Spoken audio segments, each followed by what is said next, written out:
Hi everyone, this is Nikki from the Happily Lost channel. We will be talking about sexual communication today, in particular with a new partner or potential partner as a transgender person. While this is directed at the transgender population, it should be noted that these topics are just as relevant for everyone else out there. I'll be talking about negotiation of sexual practices, communication of your likes and dislikes, communicating names for body parts, and communicating what is acceptable or unacceptable for you in bed. So let's get into this right after this.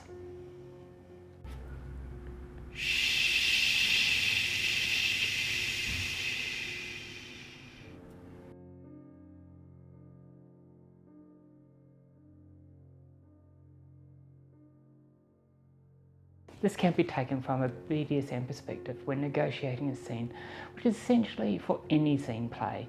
And essentially it is a case of knowing your hard limits, your soft limits, your maybe limits, and what you want from the experience in the first place.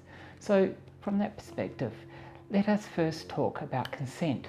So to start with, when I am talking about you and your partner, I'm referring to you and your partner, or partners as the case may be. And also remember, all this is just a starting point. It is a diving board to jump off from. Okay, let us start with a little bit about consent. Whenever we talk about consent, my first thoughts always go to the little video called T Consent, which sums up consent rather nicely. I will try to link the video up in a card.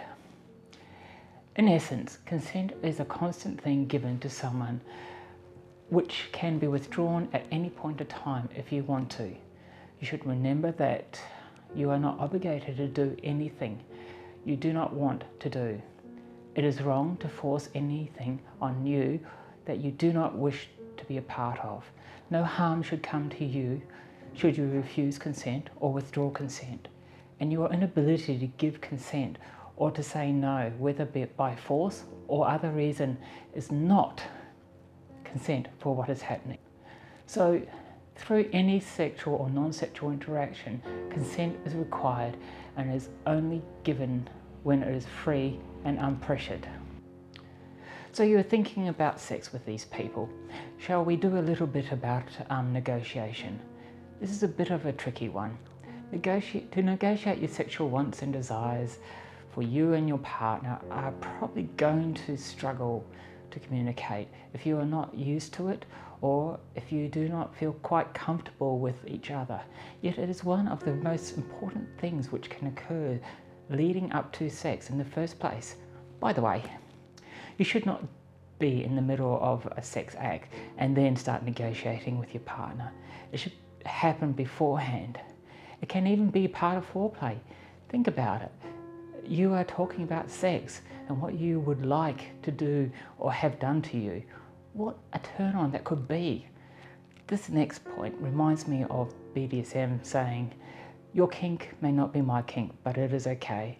If it is something that your partner is into and you are not, you should not feel any pressure either from yourself or from them to be involved in it. This is a negotiation. If you are not happy to do it, then say so and don't do it. But it's also perfectly fine to change your mind either during the act or at a later stage. You can come back and say, you know what, I wouldn't mind trying to do that after all, or you know what, I'm not into it.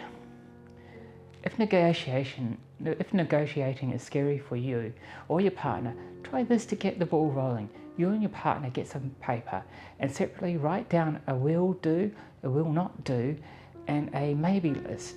Then swap the list and check off what you do agree to and don't agree to. Then talk about it with them. So you have done the negotiation, but you are not sure if you have covered everything with them. What about your likes and dislikes, and theirs for that matter? This kind of goes on to what is acceptable or not also. Okay, if you have not guessed already, when it comes to sex and for relationships for that matter, communication is the key, and so is the ability to be able to communicate. It would be a good idea if you can communicate on topics such as yours or theirs STI status and usage of protection like condoms. In fact, assume nothing if you are not sure about STI status of yourself or them. Use condoms or female condoms or both. So you're going to need to be able to communicate how you want to be touched. Is there parts of your body you do not want them to touch, or parts that you do not want them to pay attention to? For example, is it okay for them to play or touch with your genitals? Do they have parts of their body that they do not want you to touch or pay attention to? Is penetration okay, or is it just oral, or the other way around?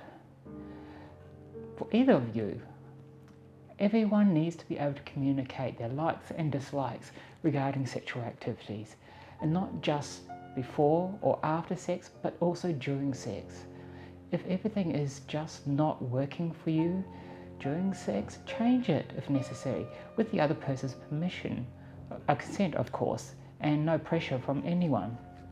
Consent is not just given at the beginning, it is also given during the experience. Your experiences change over time, so do theirs, and they can change over the one situation or in different situations. So what may be alike at one time may not be alike another time. So it is okay to say, yeah, this is not right at the moment. It does not always have to be verbal communication either.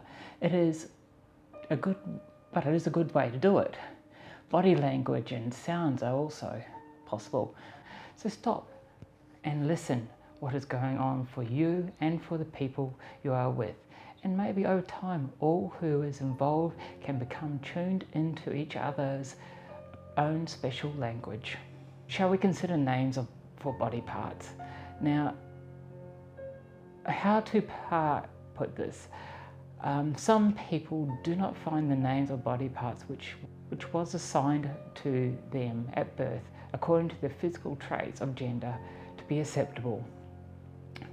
You as a partner need to respect that and do your best to use those acceptable words, whatever they may be. For some people, using alternative names for their body parts helps to relieve their discomfort with their bodies, bring their experiences more into line with how they see themselves.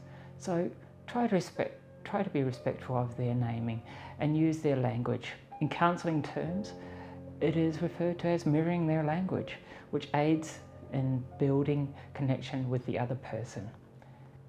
Now here is the other importance to this, and you probably guessed it, it is about communication.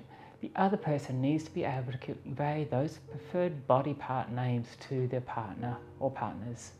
So what happens if the relationships are new and you have not developed the trust and comfort with everyone involved yet? What do you do? If it is too difficult to talk about, here's a suggestion. Try to write a letter or email saying how you feel and what are your preferred body part names.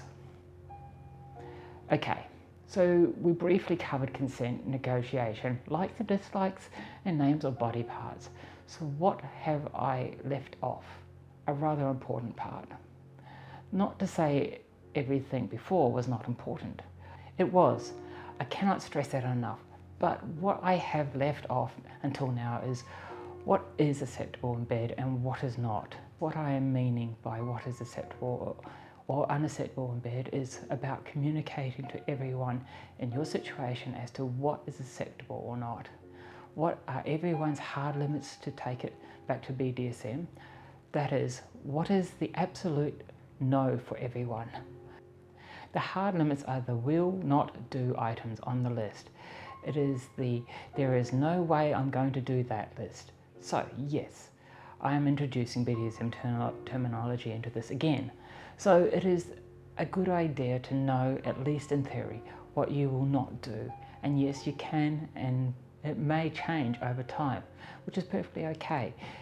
Any of this can change. So, for example, your hard limit may be receiving oral sex, meaning you do not want any oral sex performed on you.